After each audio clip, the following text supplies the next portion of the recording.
এবং এরা এই নতুন করে সংবিধান, তারপরে আমেরিকা থেকে আমেরিকান সরকারের থিঙ্ক ট্যাঙ্ক আটলান্টিক ইত্যাদির সাথে সংশ্লিষ্ট এক প্রফেসরকে নিয়ে গেছে। দেশে এত এত বিখ্যাত মানে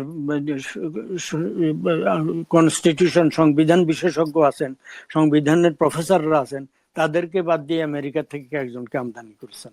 তিনি আবার সংবিধান প্রণয়ন করেছেন, তারপরে আবার ঐকমত্য কমিশন। কেমন ঐকমত্য শব্দটার ব্যাপারে আমার ব্যক্তিগত আপত্তি, ঐক্যমতের পদে কেন ইউজ করেছে, কিন্তু ব্যাকরণ বিশেষজ্ঞরা করেছেন। যাই হোক, এই ঐকমত্য কমিশনের তিনি বিশাল ব্যাপার তাকে।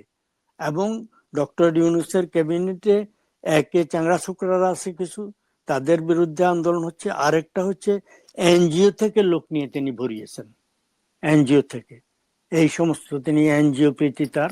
তো ওভারঅল অত্যন্ত দুঃখজনক যে একটা চান্স তিনি পেয়েছিলেন, এই চান্সের দ্রুত